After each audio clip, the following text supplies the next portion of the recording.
Did you ever just not see what was right in front of you? Did you ever just look right past it, like it wasn't even there? I've been thinking about how the words used in healthcare help keep us sick, and how we don't even notice how the words used in healthcare help keep us sick, and how that is affecting our health.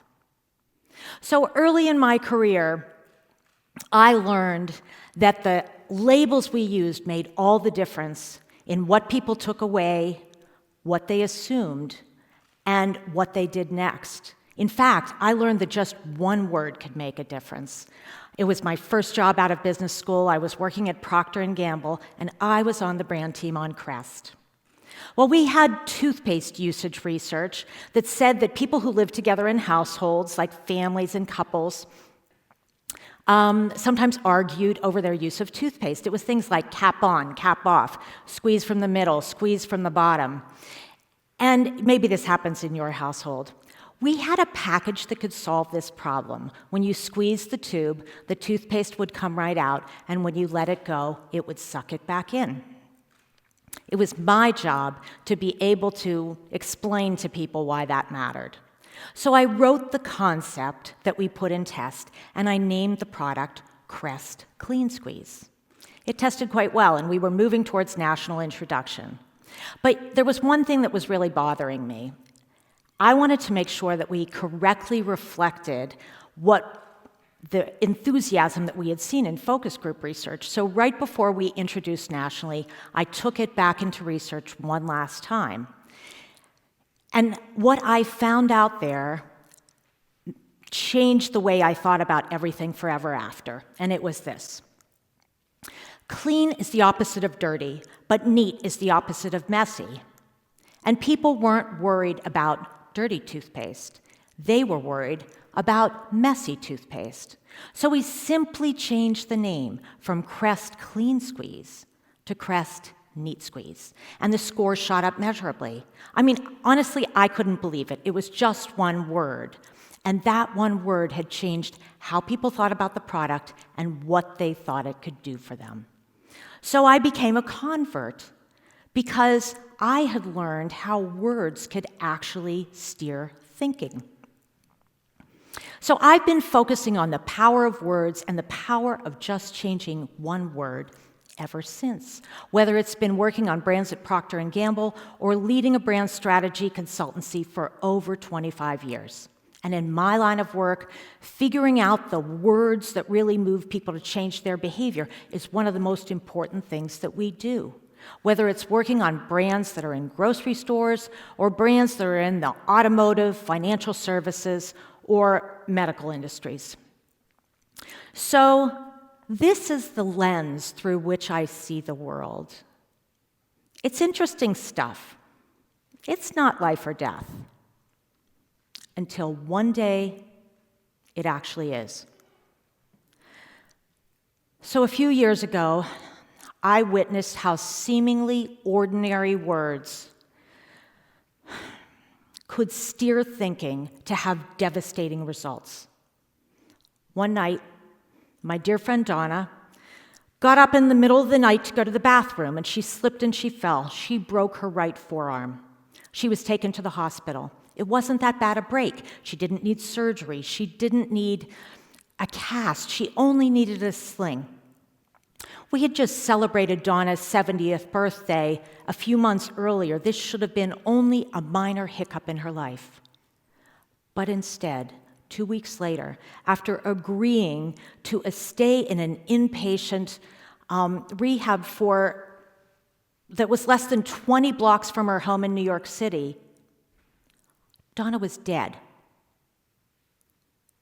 And nobody dies of a broken arm. So when I tell this story, people ask me what went wrong, and what they mean is what happened medically. But I can tell you that that's not the right focus. What's important to know is that my friend died of a medical cascade. And what that means is it was a series of assumptions and decisions that then became accumulated harm. And what it also means is that my friend shouldn't have died. And this same series of events happens a lot more frequently than you might expect. So how could we all make sure that nothing like this ever happens again? What I had witnessed is how the words were at least part of what went wrong. Because if the words had been different, the decisions would have been different. Now, brands know how much their words impact you because they're measuring it. We're just not measuring how words are impacting us in medical care. So in the 2 weeks that Donna spent in medical facilities, it was both the words that were used in her care and also those labels that she had stuck in her head. Things like being a patient and even being a good patient. So it was the words that made my friend passive and accepting when she couldn't afford to be, and it was the words that made her believe that one option that was offered to her was better than another, when it most certainly was not. So just like on Crest, I had seen how the words had created their own cascade. Because words lock in our assumptions. Our assumptions then create the basis for all our decisions. The decisions then turn into what actions we take or don't. And it's as predictable as that. If you change the words at the outset, it changes the assumptions and finally the actions. So for me, this became a catalyst. I couldn't change what had happened to my friend Donna, but I started doing research and writing about how the words used in healthcare help keep us sick. And what I was looking for is, what are the words that did the most harm? Why? And what could we do about it? And even though I've been doing this kind of work my entire career, I can tell you that I keep relearning how much what we call things matters.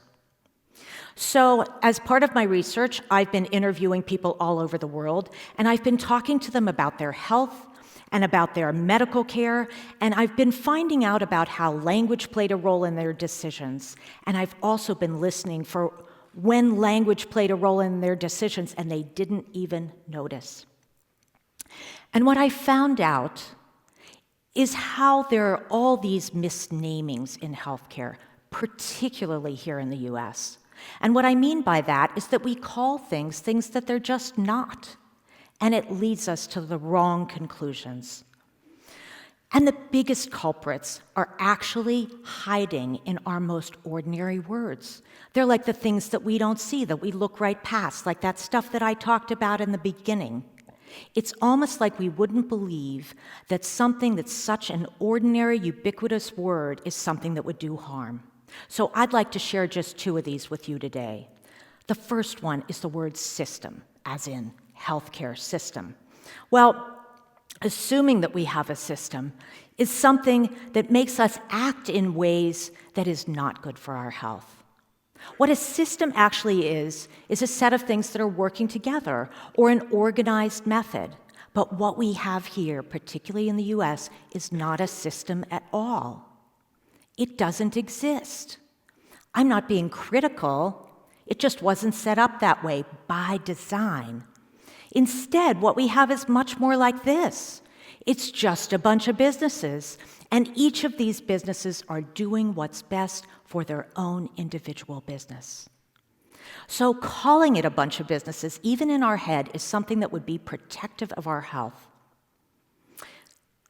We're not crazy for calling this a healthcare system because there are so many reliable sources that keep telling us that there is one and that it's just fractured and broken and it just needs to be glued back together. But it doesn't exist at all. But somehow this language has stuck. The problem is when we allow calling something a system when it's not, when we accept that word, we act as if someone's driving with their hands on the wheel. We act as if there's some overarching intelligence that is coordinating our care. But worst of all, when we act that there's a system in place, we act as if we should just wait for it to work. And I know this because my friend did. And that's where so many mistakes happen. So the truth is, the only thing that is a system and that all these bunch of businesses have in common is you. You are the connective piece. And if you are not acting as the driver and the connector, it is likely that there's no one there.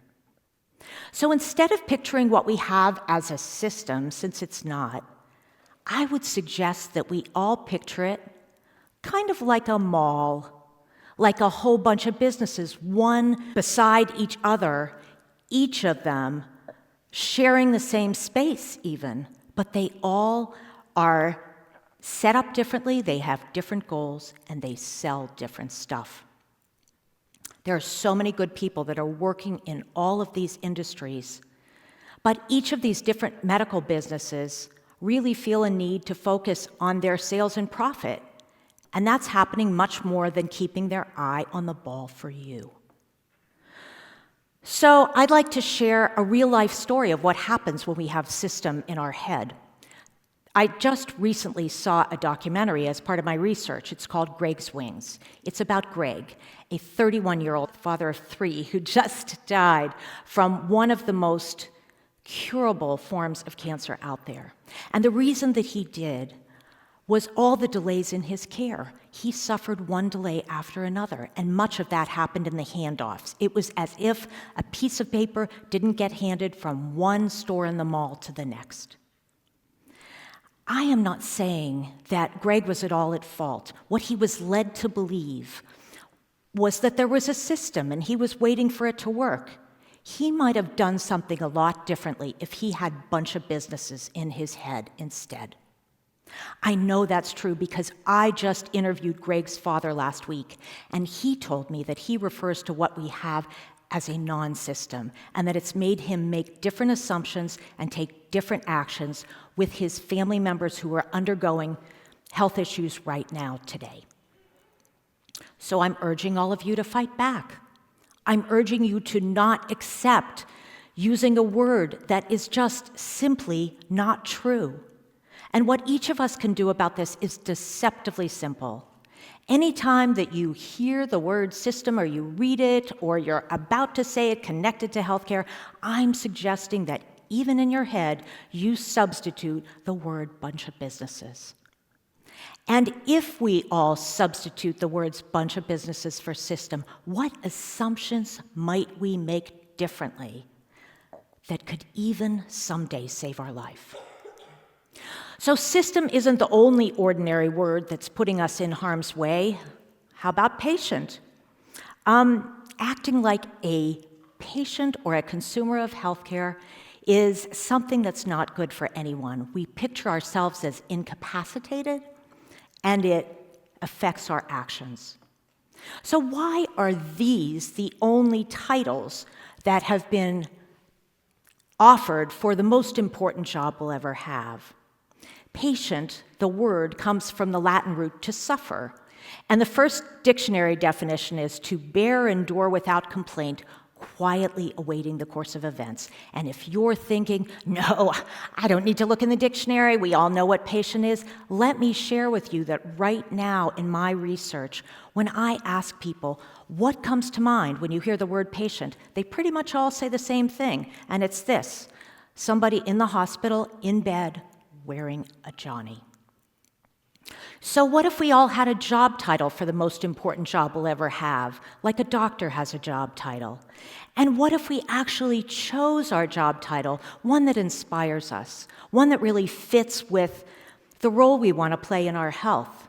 And by the way, these job titles are job titles that actually came out of interviews I did when I took people through a series of exercises and imagined the difference in the actions somebody would take if they saw themselves as their own chief health protector versus if they saw themselves as a patient. So words have power.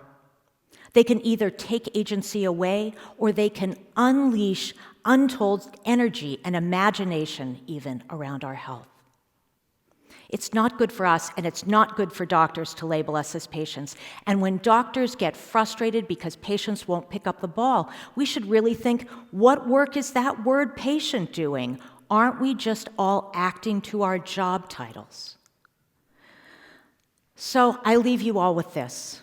When it comes to our health, it's natural to think that the big answers are in big technological discoveries or big changes to how we deliver medical care, all things that we individually cannot affect.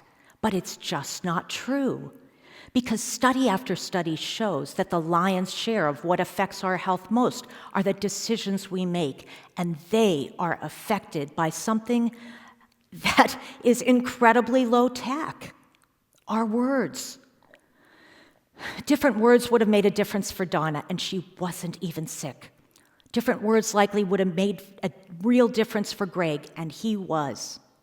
The words system and patient were just examples, but if we just rethink those, it would be a great start. So when it comes to the words used in healthcare, the biggest thing is to question the words and the labels that are impacting our thinking and decisions. When it comes to the words used in healthcare, I hope you'll join me in simply asking why. Why that word? Why those labels? What are the assumptions and the biases and even the business motives that are behind them? And how might we act differently if just the word were different? So once we learn to see what's been in front of us all along, how the words used in healthcare help keep us sick, we can learn to cure them. And that might be one of the most important things that we can do for our health, starting today.